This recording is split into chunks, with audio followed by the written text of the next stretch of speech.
أعوذ بالله من الشيطان الرجيم. بسم الله الرحمن الرحيم. Alors, comment allez-vous aujourd'hui?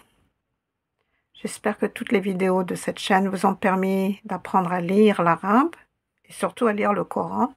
Nous voici aujourd'hui pour une nouvelle leçon sur la lecture des Asma al-Husna. Al-Asma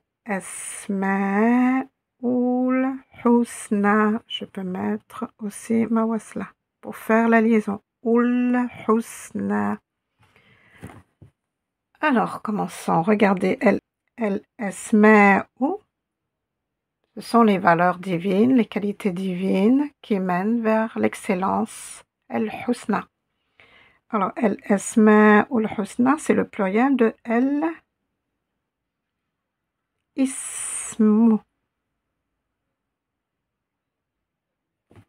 Al-Ismu, ism, il s'agit de la valeur. Alors, passons ensemble à la lecture de la valeur numéro 3. La voici. Allez, essayez maintenant de me la lire. Vous connaissez maintenant toutes les lettres. On commence. Bismillah.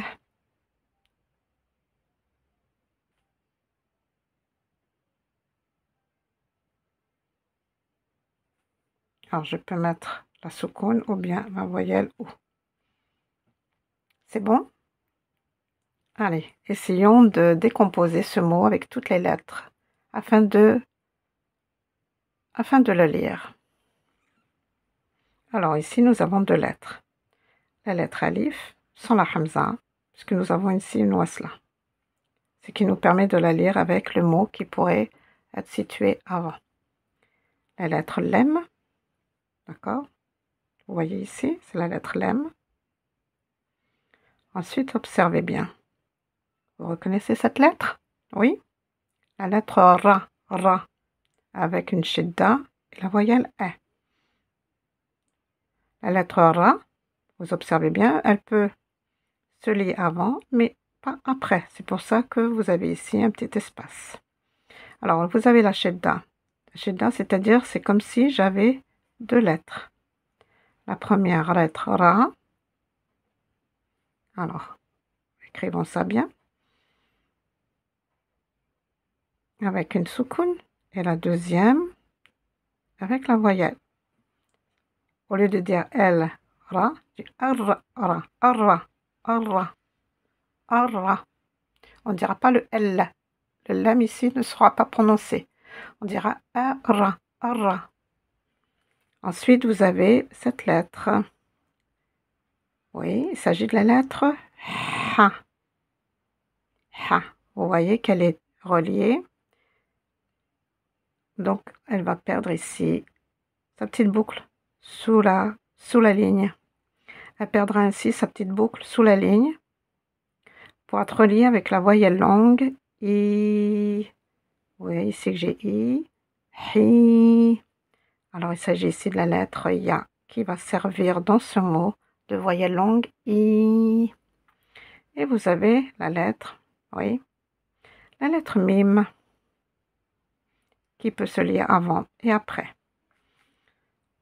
Alors, c'est bon, c'est OK?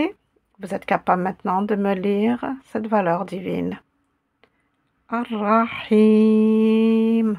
Vous voyez que j'exagère un peu dans la prononciation du i long, puisqu'en français, les lettres longues n'existent pas.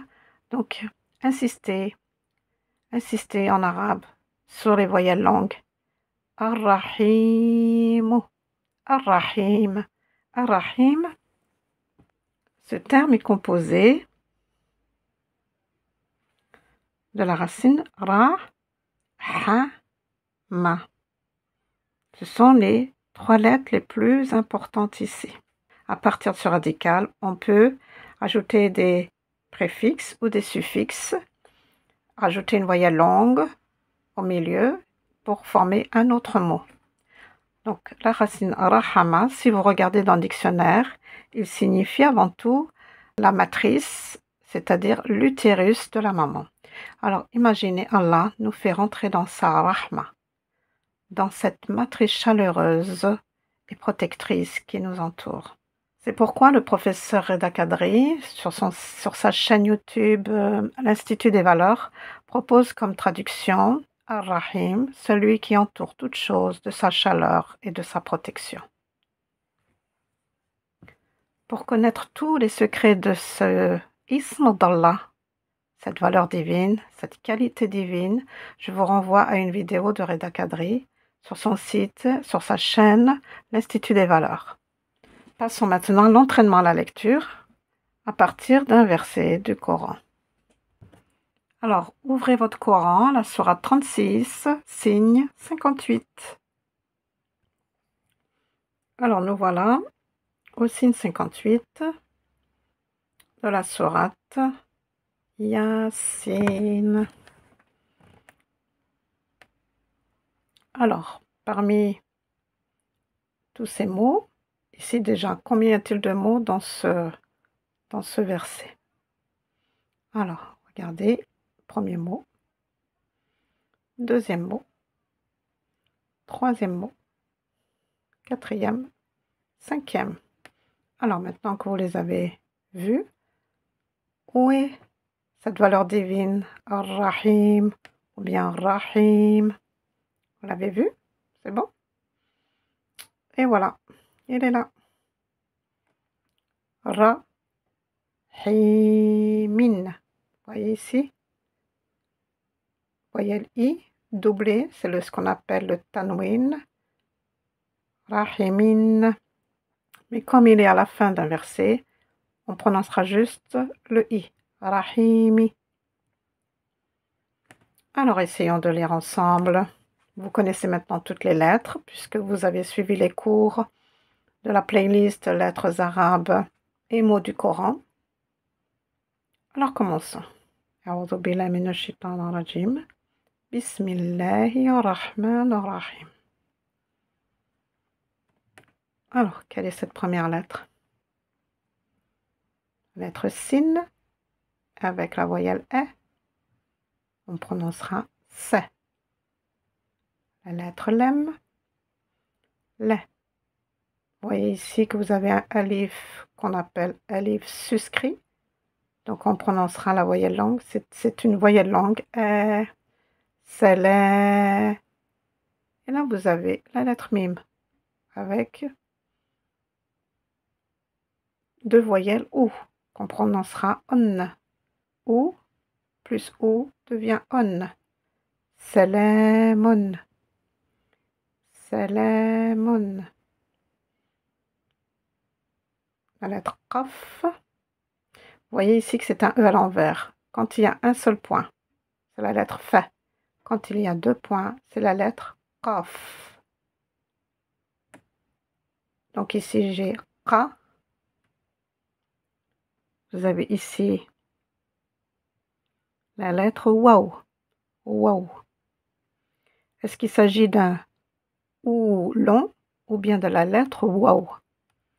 Bien, ça ne peut pas être un OU long puisque déjà j'ai la voyelle E. Donc si j'avais OU ici, je dirais ROU. Mais là, ce sera Qa. Et vous voyez qu'ici, vous avez une soukoun. Dans le Coran, elle est en général jamais fermée. Regardez, c'est un signe qui est ouvert comme ça. Mais quand on écrit dans le cahier, quand on écrit sur son cahier, on écrit avec un rond, petit rond.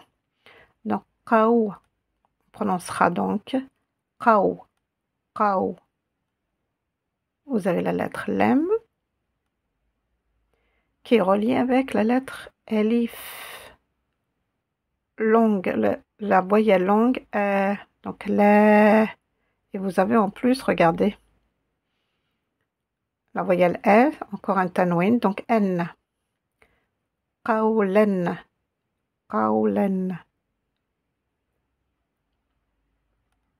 Troisième mot, vous voyez, vous reconnaissez ici la lettre mim, regardez. C'est la lettre mim au début du mot, et là, elle est à la fin du mot. Mi, et là, la lettre nun. Min. Alors, observez bien ici. Vous avez la lettre N. Ici, la lettre, le mot min. Et vous avez une shedda. Alors, comment allons-nous prononcer? On dira qawlan min. Alors, on ne va pas prononcer le nun, la lettre nun, qawlan. Vous entendez la lettre nun, n, n, qawlan. Et là, vous avez mim. Donc, au lieu de dire n min, on dira qawlan min. On va beaucoup plus prononcer la lettre mim et on va avaler le son de la lettre nun. Qawlan min, on dira qawlan min. Et là, vous voyez qu'il n'y a pas de soukoun, il n'y a pas de il n'y a pas de voyelle e, pas de voyelle i. Et vous avez justement la lettre, oui, la lettre ra avec une shedda. Même chose, regardez. On va avaler la lettre nun pour prononcer la lettre ra de manière plus insistante. On ne dira pas min ra, mais mirra, mirabbi. Et encore, vous avez ici in, rabbin. Alors, qawlan min rabbi. Alors, on ne dira pas bin, parce que regardez aussi, j'ai encore la lettre ra avec une shidda, donc ça veut dire que encore le noun de n, de in plutôt, vous avez la voyelle i, avec les deux, le tanwin, on dira in. Quand c'est en haut, on dira n, in, et vous avez encore ra.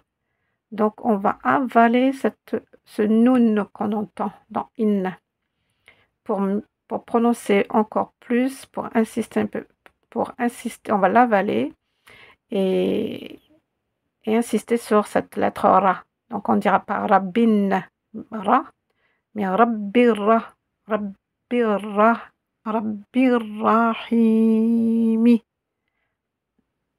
Vous avez encore le tanwin in, mais on prononcera que le i à la fin d'un verset. Je relis. Salamun qawlan min rabbil rahim.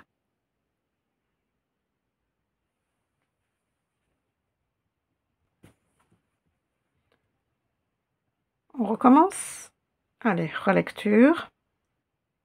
Essayez de prononcer de la meilleure des manières et lentement. Salamun qawlan min rabbin rahim. Eh bien, c'est très bien. Alors, si vous n'avez pas reconnu une de ces lettres qui forment ces mots et ce verset, il est impératif que vous revoyiez le cours dans la playlist Lettres arabes et mots du Coran. C'est OK pour nous? C'est bon? Alors voilà pour aujourd'hui. N'oubliez pas de vous abonner à votre chaîne, de m'écrire, de me laisser des messages et de cliquer sur le pouce bleu. Et à la fin, qu'est-ce qu'on dit? Alhamdulillahi Rabbil Alamin.